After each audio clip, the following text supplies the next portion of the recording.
When time first began, the Eternal gave life to powerful beings of light, the Drakeels. But as misfortune would have it, the power given to these creatures awoke in them only a boundless pride and an inexhaustible thirst for dominion. Shaken by this betrayal, the Eternal banished them to the deepest abyss of Dracomundus.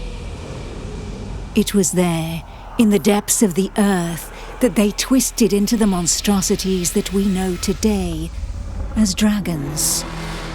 Alas, possessed more than ever by hate and vanity, the Banished refused to admit themselves defeated. Through their voices, they persisted in corrupting humanity. Through their blood, they defined the land we call our home. From that moment on, mankind would live in fear.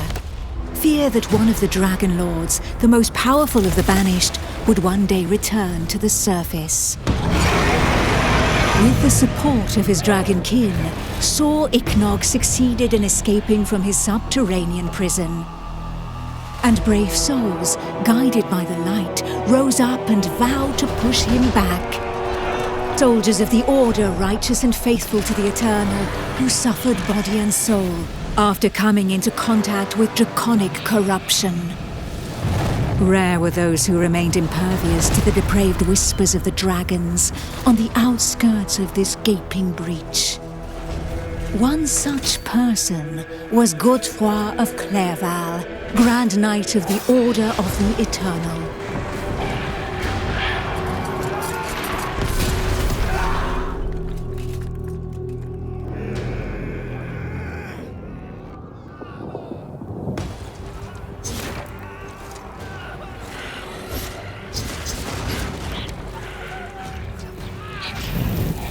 The voice of the Dragon Lord blighted people's spirits and petrified their bodies, instilling terror and madness into those who heard it. Never before had a breach so vast been rent between the two worlds.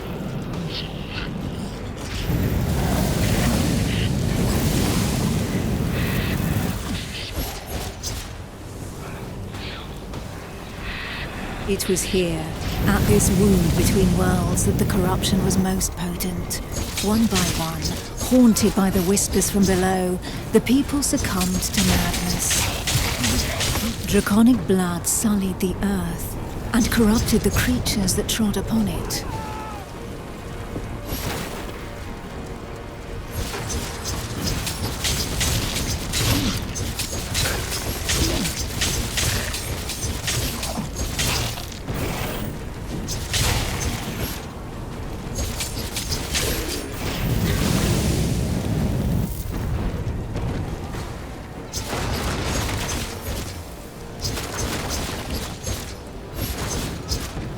Pitiful in their wretchedness, and too weak to resist the command of their new masters, they drank the blood of the dragon and gave in to depravity. Thus enslaved, they were twisted into ghastly monsters, mockeries, Dragonkin.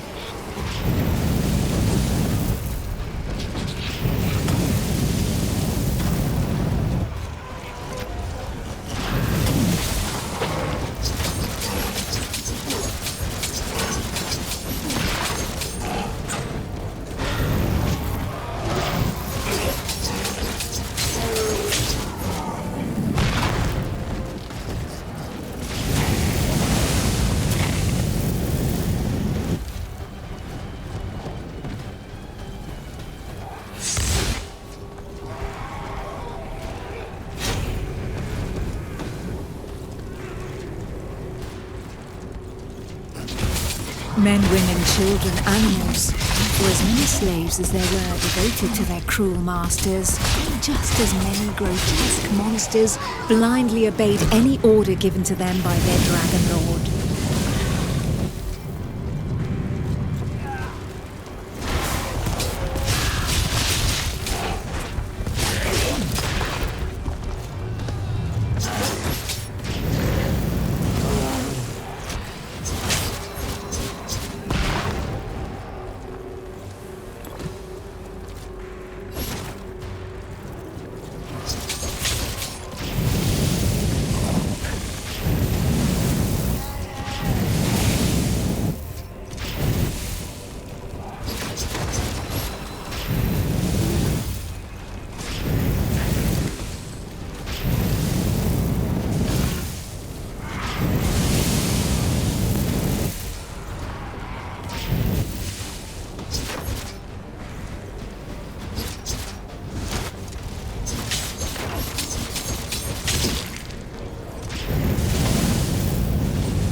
Only the most righteous of souls, guided and supported by the Eternal, were able to resist the corrupting call that led the living to damnation.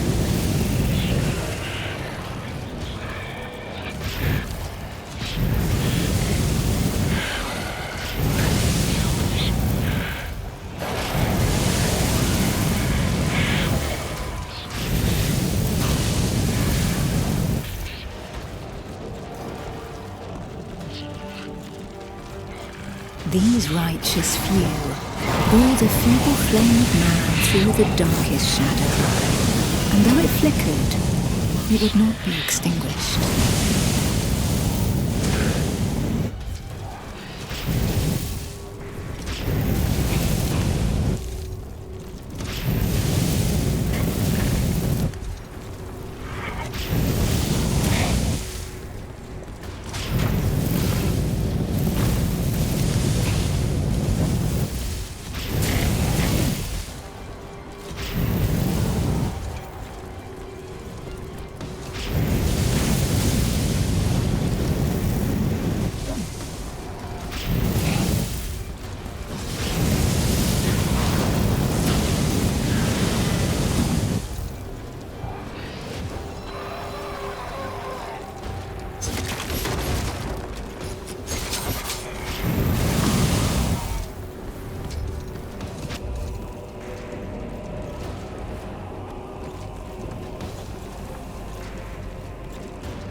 Filled with these fleeting embers of hope, a few brave souls founded an alliance to carve the first breach into draconic defenses.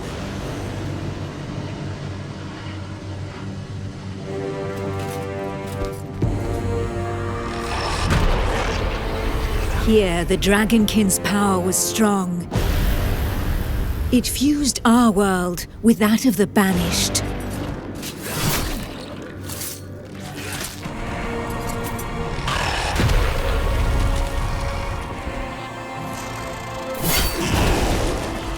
Godefroy of Clairval heroically broke through and shattered their defense barriers.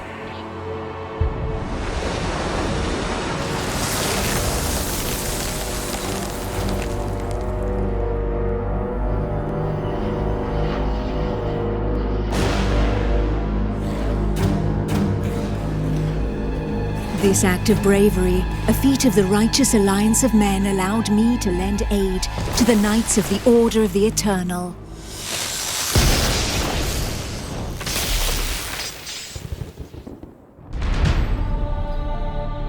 Me, Almantir, Grand Oracle of Pythodurcan, Dragon Blood, a human altered but not consumed by the draconic blood that flows through my veins.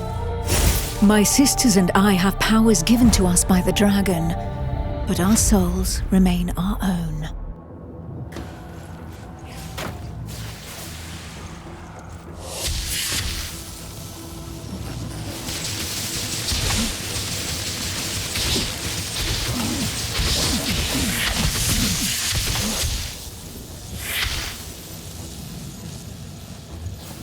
Neither Dragonkin nor entirely human, and afforded extraordinary abilities by its forebearers.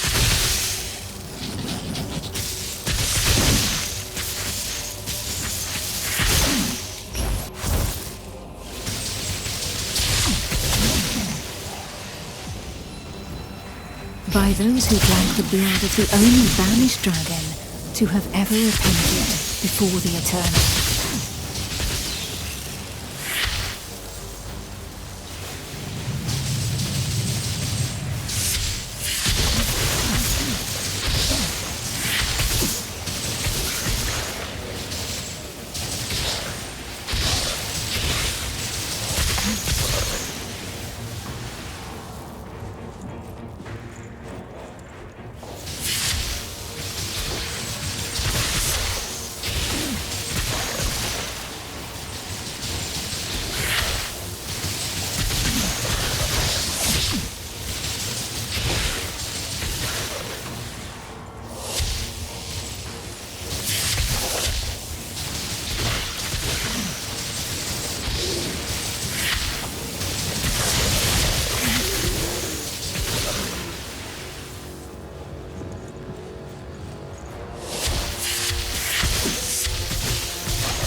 These few drops of draconic blood connected our fate to those of the dragons.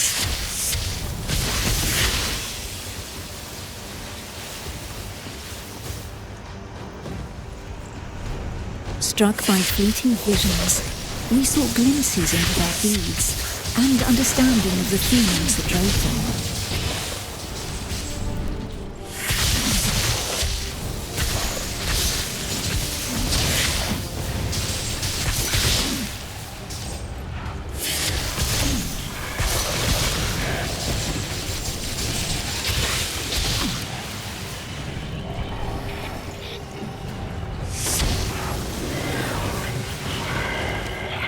With that understanding came a vulnerability. We soon learned that we were at the mercy of their whispers. The voices threatened to consume us, with no hope of salvation.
The formidable link that connected us to the dragons had also awakened something within us.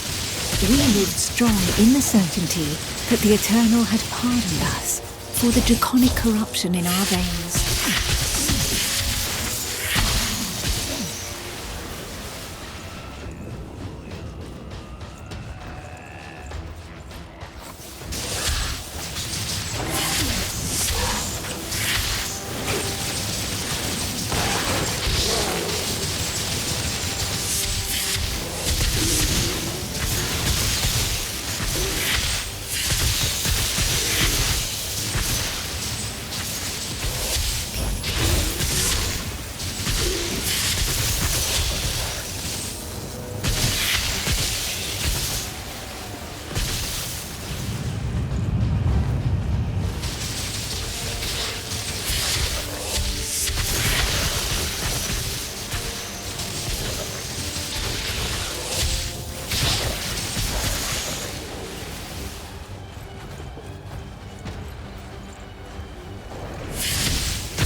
Our civilization fell alongside the blue dragon Dragonkin, forcing us to live amongst men in the city of the Order of the Eternal.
Closer to the breach made by Sir Ichnog, Godefroy, fighting fire with fire, confronted the draconic hordes.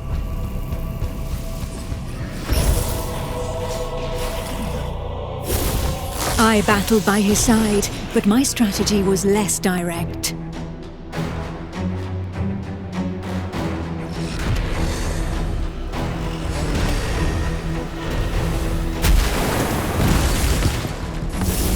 My draconic power allowed me to open up a passageway for the men of Nurogard, all of them prepared to make the ultimate sacrifice to save what remained of humanity.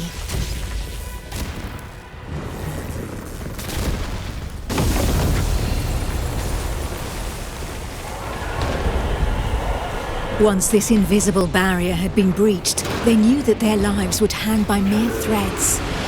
But these warriors from the north cared little for the uncertainties of our plan.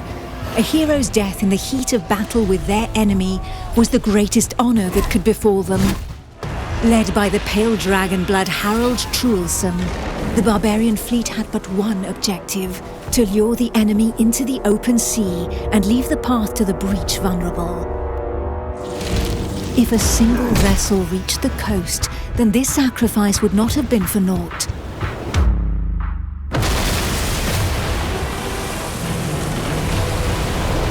Harold Truelson reached the hostile shore and avenged those fallen from the Toriel clan.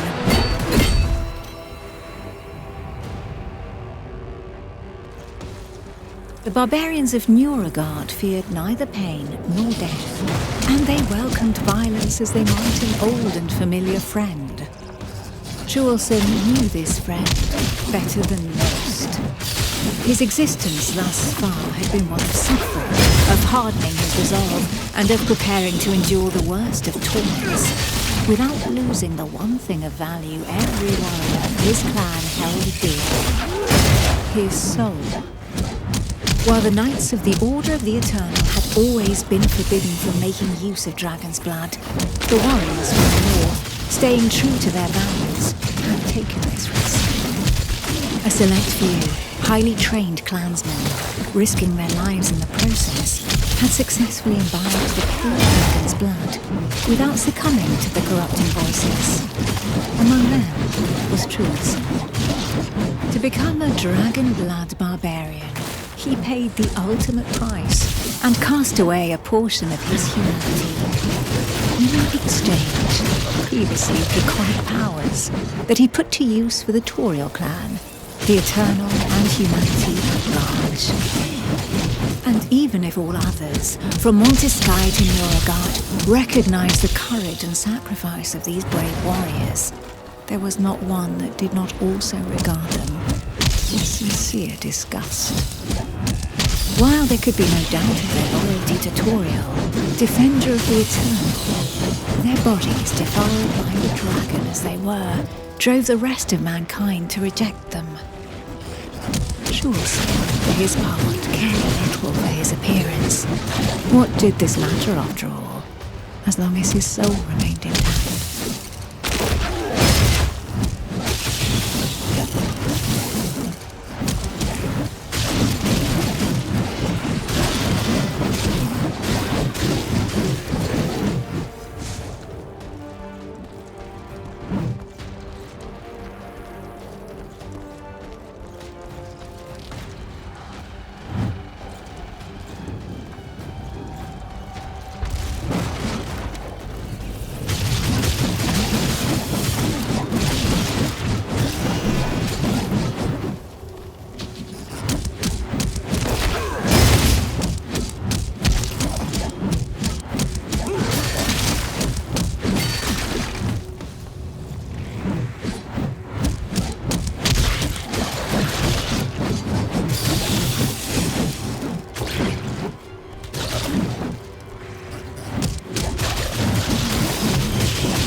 The pale dragon blood had achieved his goal.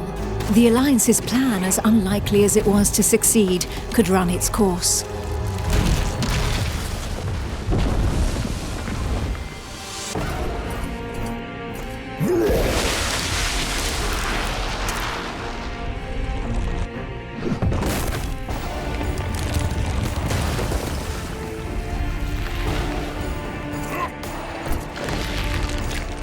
The barbarian waited for the signal that would tell him where to carve a bloody path through enemy defenses and lure the dragons far away from the breach.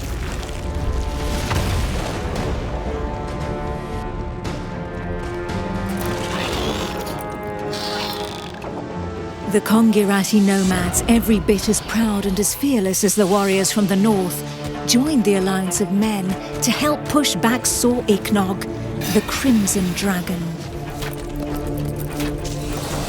Sitting astride their draconic hybrids, these tracker archers faced the dragons steadfastly and seemingly without fear. Not one would allow the enemy to make easy prey of them.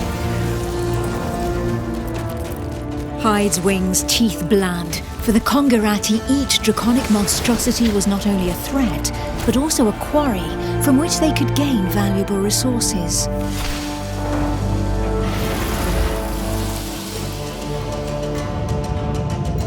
And where others had begged and prayed for divine salvation, these nomads made full use of anything the earth and providence offered them in order to survive.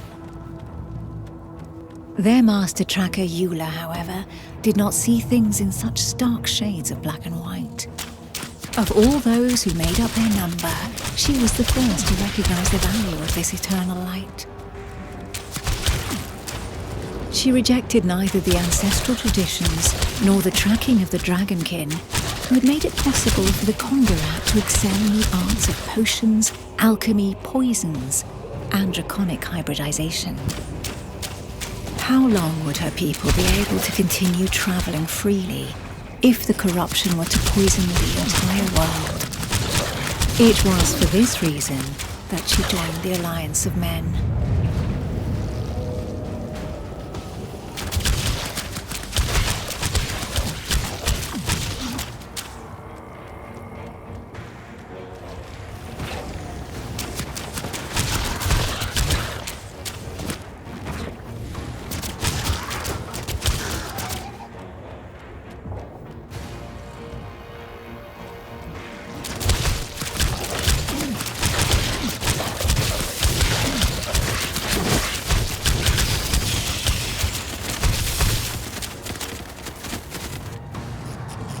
To seal this union, the Order of the Eternal entrusted her with one of their most powerful relics, a single, glimmering scale of light.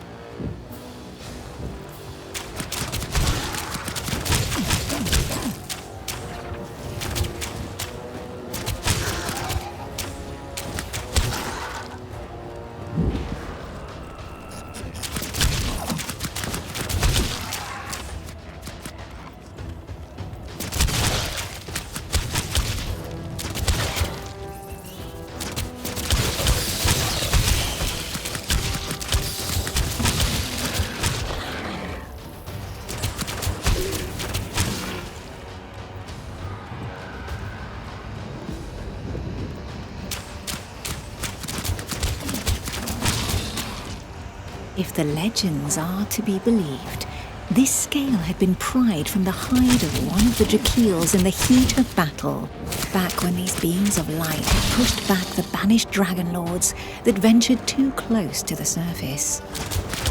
Each champion had one, and the power of their light would be needed to push Sor Iknog back into the shadows.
It was up to Eula, armed with her scale of light, to cast the invocation.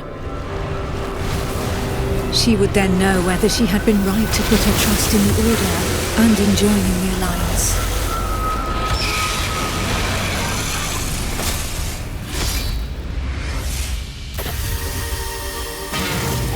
The power of the light was like nothing ever seen before. We heard the Dragon Lord howl into our minds, racked with pain and rage.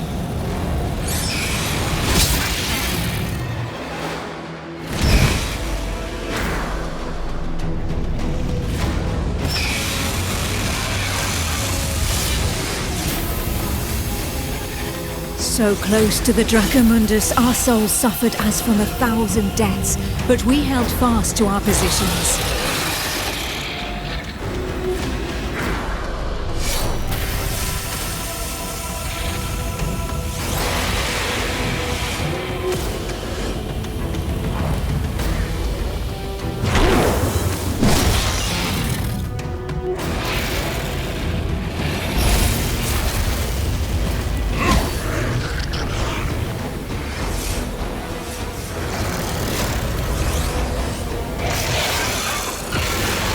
Inch by inch, the divine light pushed the corruption back into the breach, and it was thus that the Banished Lord saw Ichnog disappeared once more into the shadows, where he would suffer eternal retribution.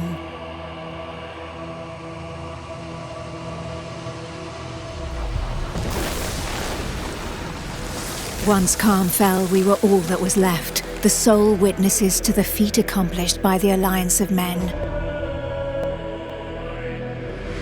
But more than ever, we knew that the taint of draconic depravity still festered in the depths of the abyss, impatient to break free once more.